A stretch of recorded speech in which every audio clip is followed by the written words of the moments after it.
रामायण पढ़ें ध्यान से तो बहुत स्पष्ट है कि उनका एक चमकता हुआ श्याम वर्ण था और उसी प्रकार की कृष्ण शिला से मूर्ति बनी है और मूर्ति का चयन हुआ है।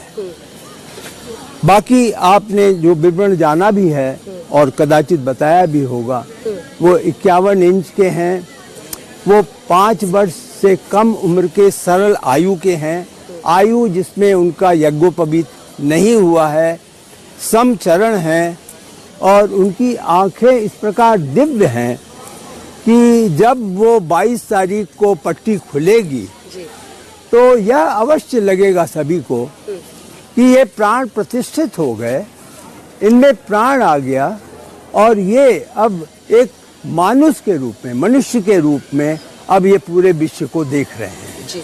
तो वही जो चर्चा एक चल पड़ी है कि काले पत्थर का इस्तेमाल क्यों, उस पर आपने कहा कि रामायण में ऐसा है, ऐसा डिस्क्रिप्शन है। जी देखिए, हम लोगों ने इस पर कोई पूर्व निर्णय नहीं लिया था, कोई पूर्वाग्रह नहीं था।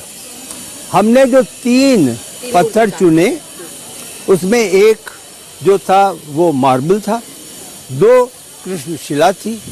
इसको भी उन्हीं स्कल्प्टर्स को छोड़ दिया था।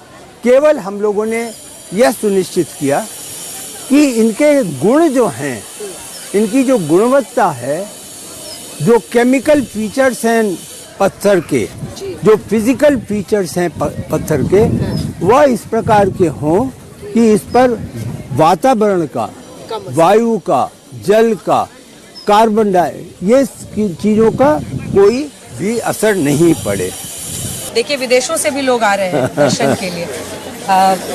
रामलला की जो पुरानी मूर्ति है उसको कहाँ पर रखा जाएगा? जी, पुरानी मूर्ति को हम उत्सव मूर्ति कहते हैं। उत्सव मूर्ति है।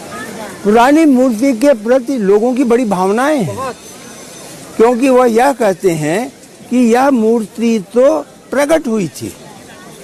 तो इस मूर्ति को 1947 से हमने इस टेंट में रखा है, तो अब नए मंदिर में रखेंगे।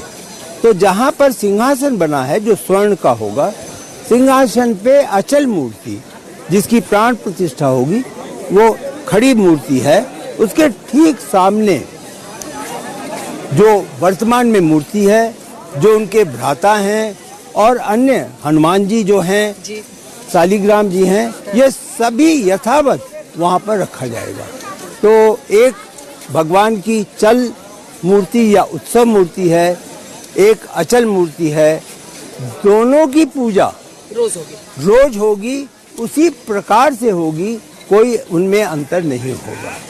तो कोई लेवल भी तय किया गया है सर कि मतलब जैसे आपने कहा कि स्वर्ण के सिंहासन पर नई वाली 5 साल वाली मूर्ति होगी, ये जो पुरानी वाली है वो साइड में कई बार कई मंदिरों में है, या सामने में चरण के लेवल पे, या मिड लेवल?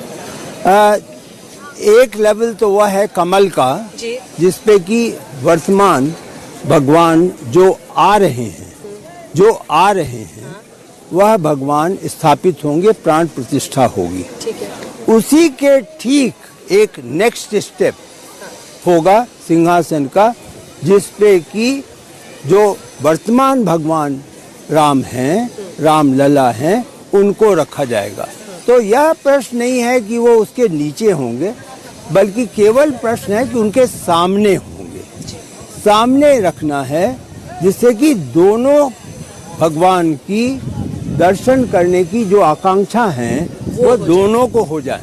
हम न बगल में रख सकते हैं, न उनके बराबर रख सकते हैं, किसी प्रकार का कोई भी आपस में कंफ्यूजन न हो, इसलिए यह व्यवस्था की गई है कि हम सिंहासन पे उनको तुरंत एक के बाद एक रखें। और 16 तारीख के बाद ही क्या ये वाले रामलला जी भी वहाँ चले जाएंगे? जी, संभवतः 21 तारीख को यह भगवान इस मंदिर से अपने नियत, अपने जो स्थान है वहाँ पर पहुँचाए जाएंगे।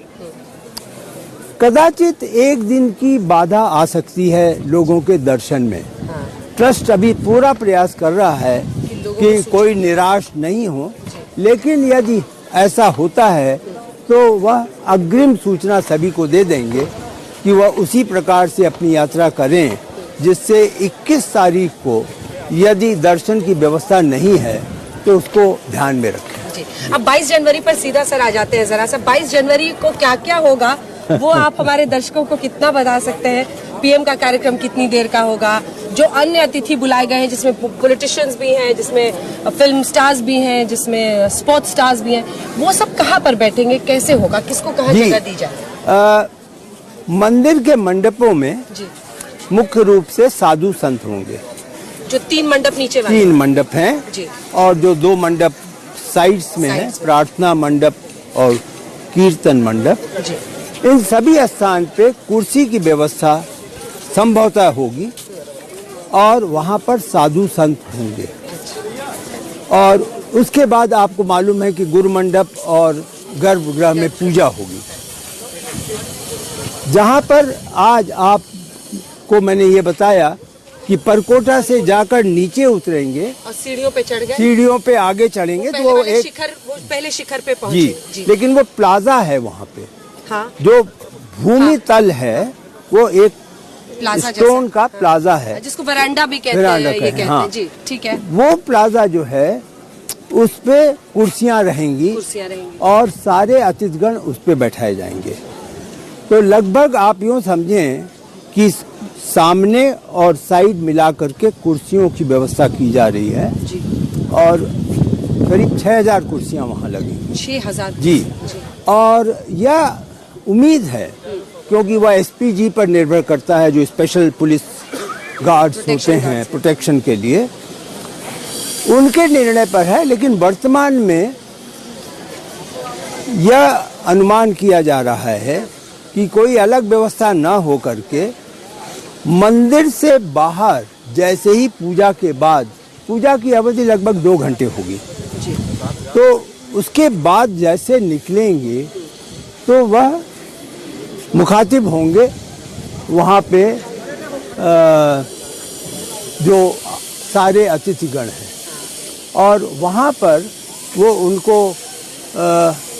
एक तरीके से भगवान के प्रति अपनी निष्ठा, देश की निष्ठा, उनकी निष्ठा, संभवतः इसके बारे में एक जो वह समझते हैं कि वो अपने विचारों को शेयर कर सके, संवाद के माध्यम से वह उनका हिस्सेदार बने वहाँ जो लोग हैं, और उसके जरिए पूरे राष्ट्र में, क्योंकि वह कार्यक्रम राष्ट्र में रिले होगा, अंतर्राष्ट्रीय संभवतः कुछ दूतावासों में भी होगा।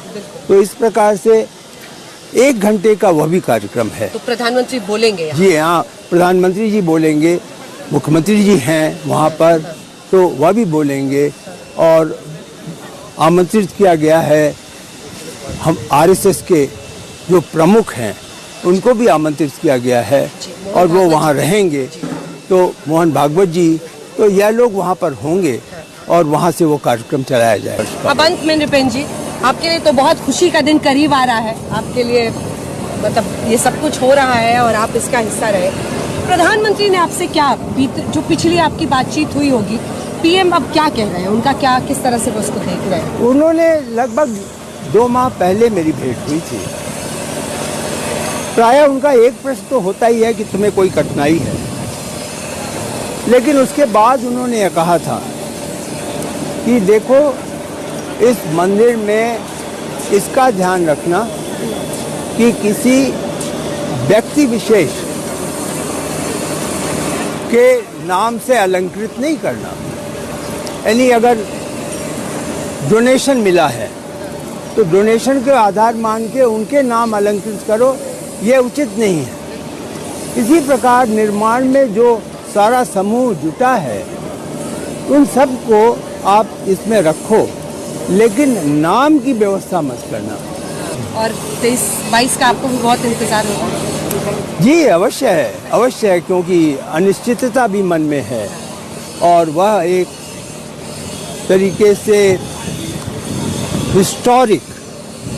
हिस्टोरिक ओकेजन है। हजारों वर्षों से प्रतीक्षा करते हुए वह लोग जो आज नहीं हैं, उनके लिए भी वह ओकेजन है कि उन तक यह बात पहुंच पाए। तो इसलिए हमें एक